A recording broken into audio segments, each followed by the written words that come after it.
ব্যক্তিগত সম্পদ মূল্যের দিক থেকে একের পর এক রেকর্ড গড়েই যাচ্ছেন টেসলার প্রধান নির্বাহী ইলন মাস্ক। এবার ইতিহাসের প্রথম ব্যক্তি হিসেবে তার সম্পদ মূল্য 700 বিলিয়ন বা 70,000 কোটি ডলার অতিক্রম করল।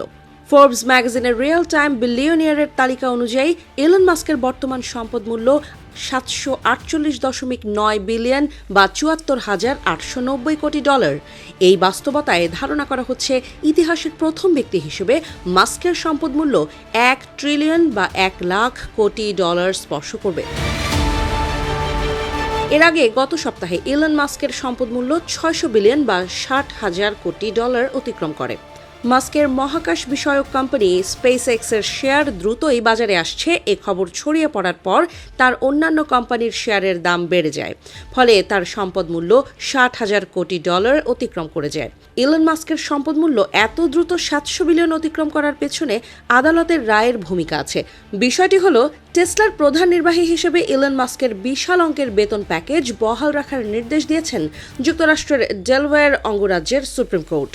গত শুক্রবার আদালত এ রায় দেয়। এই রায়কে ইলন মাস্কের জন্য বড় ধরনের আইনি বিজয় হিসেবে দেখা হচ্ছে। 2018 সালে সই হওয়া প্রাতিষ্ঠানিক চুক্তি অনুযায়ী মাস্কের পারিশ্রমিক নির্ধারণ করা হয় 5,600 কোটি ডলার। প্রতিষ্ঠানটির বর্তমান শেয়ার দর অনুযায়ী ওই বেতন প্যাকেজের বর্তমান মূল্য দাঁড়িয়েছে 13,900 কোটি ডলার। শেয়ারগুলো হাতে পেলে টেসলায় মাস্কের মালিকানা 12.4% থেকে বেড়ে 18.1% হবে। বৈশ্বিক গবেষণা সংস্থা ইনফরমা কানেক্ট একাডেমি বলছে, 2027 সালের মধ্যে ইলন মাস্ক ট্রিলিয়নিয়ার বা লাখো কোটি ডলারের মালিক হতে পারেন। সেই পথেই এগোচ্ছেন তিনি। ইনফরমা আরও বলেছে, মাস্কের সম্পদ মূল্য প্রতি বছর গড়ে 110% হারে বাড়ছে। এই হারে বা তার কাছাকাছি হারেও মাস্কের সম্পদ মূল্য বৃদ্ধি পেলে তিনি যে বিশ্বের প্রথম লাখো কোটিপতি হবেন তা নিয়ে সন্দেহের অবকাশ নেই। যদিও এক্ষেত্রে যে মাস্কের প্রতিদ্বন্দ্বী নেই তা নয়।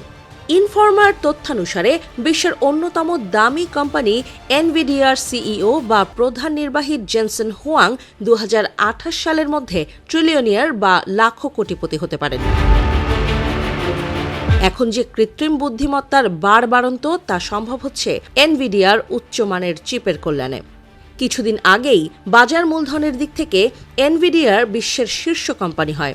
কোম্পানির বাড়ন্তের সঙ্গে হুয়াংয়ের সম্পদ মূল্য উল্কার গতিতে বাড়ছে, ফলে তিনিও শত কোটিপতি হওয়ার প্রতিযোগিতায় আছেন বলে মনে করছে ইনফরমা।